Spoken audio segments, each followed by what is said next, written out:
শুভ সকাল বন্ধুরা, প্রতিদিনের মতন আজকেও গোপাল ঠাকুর দিয়ে শুরু করলাম আমার ভিডিও। আর এই দেখো, এখানে আমার সোনা বাবা ঘুমিয়ে আছে, এখনও ঘুম থেকে উঠিনি। আর দেখো, আমি এদিকে ঘর ঝাড় দিয়ে নিচ্ছি, কেননা অনেক বেলা হয়ে গেছে। সোনা বাবা ঘুমোচ্ছে আর আমি এই ফাঁকে কাজগুলো করে নিচ্ছি। আর না হলে সোনা বাবা উঠে পড়লে আর করা হয় না, জানো তো। আর প্রচণ্ড নোংরা হয়েছিল, আর সিঁড়িগুলো অনেক দিন ঝাড় দেওয়া হয়েছিল না, তাই ভাবছিলাম যে একটু ঝাড় দিয়ে নিই। আর এইদিকে দেখো, আমি সকাল সকাল কাজ সেরে চলে এসেছি, একদম স্নান করে চলে এসেছি, কেননা পরে আর স্নান করা হয় না সোনা বাবা উঠে পড়লে। আর ওইদিকে দেখো, সোনা বাবা উঠে পড়েছে আর আমি এইদিকে ঠাকুরকে একটু ধূপকাঠি দেখিয়ে নিচ্ছি। আর ওইদিকে দেখো, সোনা বাবা কত সুন্দর খেলা করছে, দেখেছো। আর আমি দেখেছি তাই আমার দিকে একটু তাকাচ্ছিল, আর আমি ওকে একটু ধূপকাঠি দেখিয়ে নিলাম। আর ওইদিকে দেখো, তোমাদের দাদা ভাই দুধ আনতে চলে যাচ্ছে।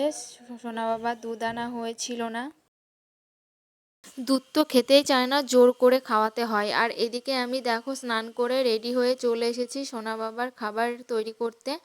আর তোমাদের দাদা ভাই দুধ নিয়ে চলে এসেছিল, আর ওদিকে আমি দুধটা জাল দিয়ে নিচ্ছিলাম। আর এদিকে আমি সবজি কেটে দিচ্ছি, মা রান্না করবে, আমাকে বললো যে সবজিটা কেটে দাও। আর আমি সবজি কেটে দিলাম, সবজি কেটে দিয়ে উপরে এসেছি। তারপরে দেখছি সোনা বাবার পিসিমণি এসেছিল, তো সোনা বাবাকে নিয়ে খেলা করছিল। আর তারপরে একটু সোনা বাবাকে নিয়ে রাস্তায় গিয়েছিল বেড়াতে। আর এই দেখো, আমরা কাকিমাদের বাড়িতে এসেছিলাম, আর এসে দেখছি কাকিমা তরমুজ খাচ্ছিল, আমাকে বলছিল নাও খাও একটু। দেখো, খুবই মিষ্টি তরমুজ খেতে।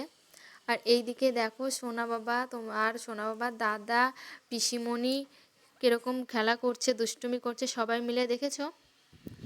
জানোই তো, বাড়িতে ছোট বাচ্চা থাকলে প্রচণ্ড কাজের চাপ থাকে, তাই তোমাদেরকে বেশি কিছু আমি শেয়ার করতে পারি না। আর যেটুকু পারি তোমাদেরকে আমি দেখানোর চেষ্টা করি।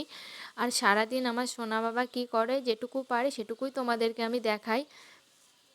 আর যদি আমার ভিডিওটা ভালো লেগে থাকে, আমাকে অবশ্যই লাইক কমেন্ট শেয়ার করে দিও। আর এই দেখো, আমার সোনা বাবাকে আমি গাড়িতে বসিয়ে দিয়েছি। এদিকে দেখো, সোনা বাবার দাদা বসে আছে, আর আমি চা করে নিয়ে এসেছি, ননদের খুব শরীর খারাপ। আর আমার ভিডিওটা এই পর্যন্তই।